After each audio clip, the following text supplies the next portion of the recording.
Alright guys, well, unfortunately, this week's video, I was wanting to do one of those nice fluffy pieces about our travels, because we were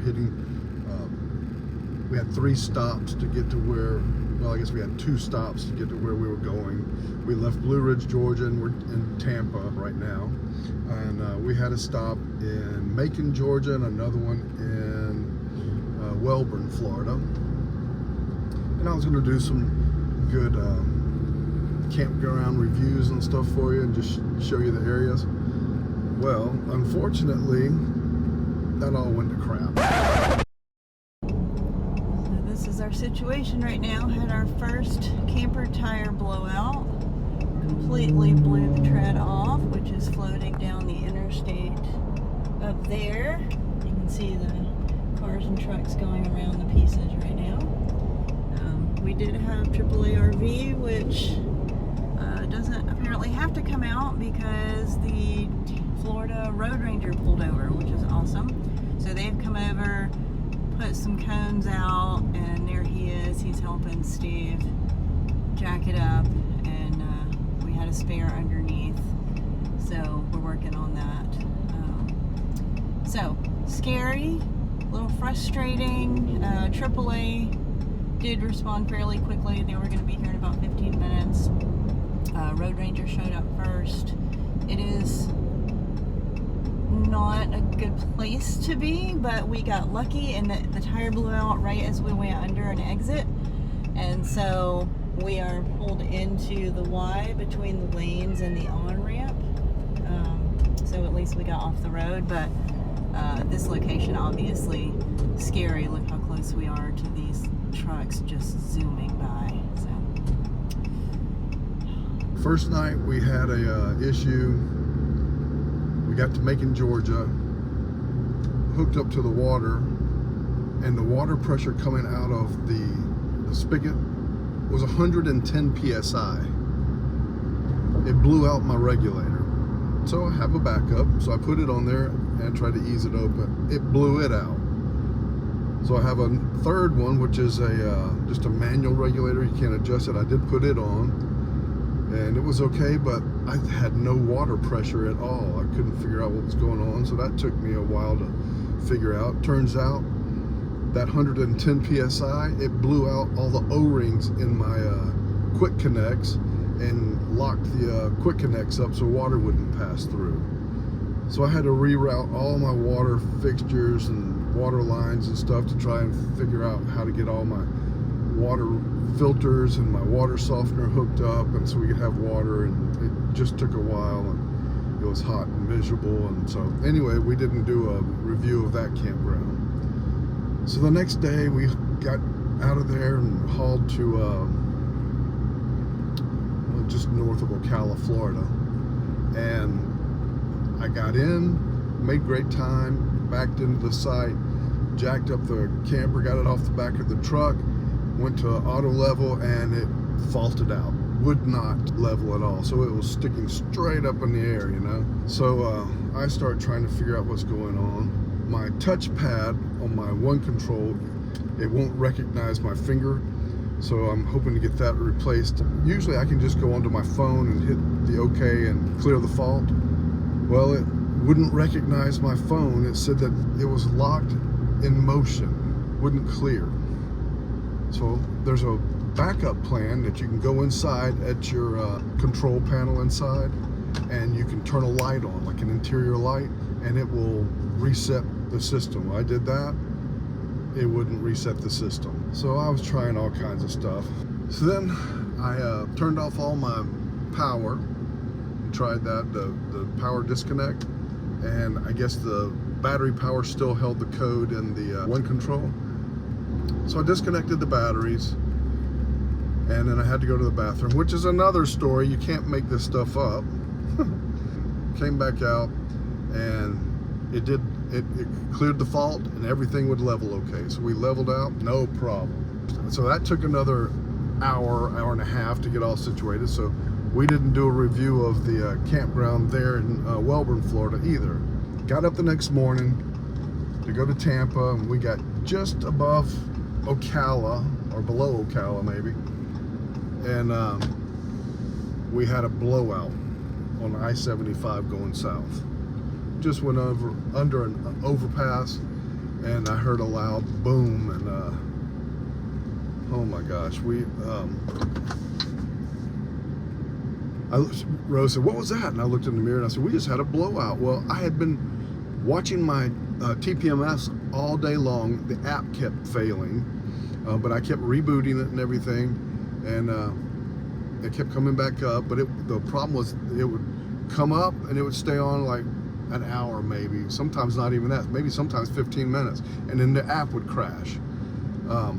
And I just keep resetting it, so because I like to keep an eye on my trailer tires. Well, it was actually operational. It was up and it was showing all my pressures when I had the blowout. However, it never told me, it never notified me that we were having problems with the air on that or anything. In fact, after the blowout, I actually got off the side of the road, walked back, looked at what was going on, came back into the truck, and only then did it show 0 PSI in the left rear tire. So that's another thing we've got to do. We've got to get a new TPMS system, because this one that came from Lippert, the Tire Link, is worthless. I'm not going to put that on us again. We're not going to haul with that. That was too dangerous. It didn't help us at all.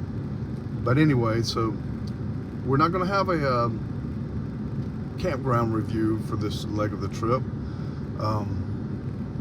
but we're going to show you some of the things that you have to go through just to get everything repaired after you have a blowout.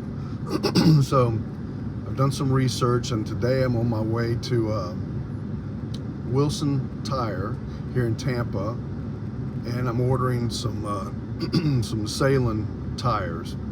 We were hauling with Goodyear Endurance tires, and when it blew, it literally looked like I was running with retreads. The entire tread came off of the tire, and we were inflated to 80 pounds. We weren't underinflated. We don't haul overinflated. Everything is how it's supposed to be, but it absolutely looks like a retread came off. But right now we're on our way to Wilson's Tires, see if I can get some Salens ordered, and then I've got a lot of repair work to do under the camper to get ready to go. We have a week and a half left here. We're down here for a family reunion. We'll do our family reunion, and I'll work on the camper in the meantime. I've had to do a little bit of wiring work. I didn't do it on the side of the road. We actually pulled to a rest area, and I crawled under it, and we worked there for an hour getting all it didn't do anything to the brake, so that was good. The only thing, the wires that it ripped out were for that left rear jack. So I was able to strip the wire insulation back and just twist it up and tape it all together. And when we got to our destination, the jacks did work, everything auto leveled, so that's good. There was a lot of debris, like from tire windings and stuff. I had to get out from around the axle and clean all that out. So I cleaned all that out. The flare, ripped the flare partially off. So I had to reattach that so it wouldn't fall off going down the road. And then there's a little bit of damage on the J panel underneath, which I did a preliminary repair on it. So I gotta try and fix that a little bit more. And it tore out the Darko membrane on part of it. So I'm ordering a Darko patch kit, and we'll see if we can get that repaired before the end of this trip, so that when we leave here, everything will be nice and protected going down the road. It could have been a whole lot worse. Fortunately, it wasn't as bad as it could have been. I was in the right lane, and when it blew out, there just happened to be, there was an entrance lane coming down, and we were on the right lane, so there was a V right there, so we were able to get over immediately and get off the road. We called AAA. We have AAA Premier service, and they said that we needed to call 911 so that we could get somebody out there with some lights to block us from being hit, so people could see we were there, and that they would send somebody on the way, but that Florida has the road rangers. If they got there first, go ahead and let them do the the tire change and stuff. It was a free service, they said, but they said they would send somebody out, but if road rangers got there first, just let them know and they would cancel that. So that's what we did. We got there, we just waited with the flashers on, and the road rangers pulled up behind us and they set up cones and lights and stuff all around us. Obviously not the best place to be. They are right up against the lane. I wish they'd have blocked it more. Get over there, truck. Oof. So sketchy. Thank you, Florida Road Ranger. Oh my gosh. I would be terrified. I didn't want Steve out there in the first place, but at least he's got somebody else watching his back. And I changed the tire on the side of the road like that. So we didn't really get to use our AAA membership for that, but you know, that little bit of advice about calling 911 and getting them to send somebody out with lights and stuff, that was very helpful. So I'm not going to say it was a complete loss. So when you have a blowout like this, there's a few more things to look for other than just a flat tire, obviously. You need to look for all the remnants of the tire, see where all it is, get all that out from underneath there and get it away from your axle and everything, and look for broken wires and stuff. But all in all, it could have been a whole lot worse. So I'm going to end this video with things that you should check when you're under here, and next week I'll have a video of what I did to replace everything. Another thing to do, make sure, like when I've got my spare on and we hooked back up to leave, I made sure that I checked the trailer brakes. I just reached down, squeezed the trailer brakes, and made sure that the brakes and everything were still working. So until next week, you guys hang in there. Wish us luck on all the repairs, and we'll see you next week, and you can see what all we did to get this thing road ready.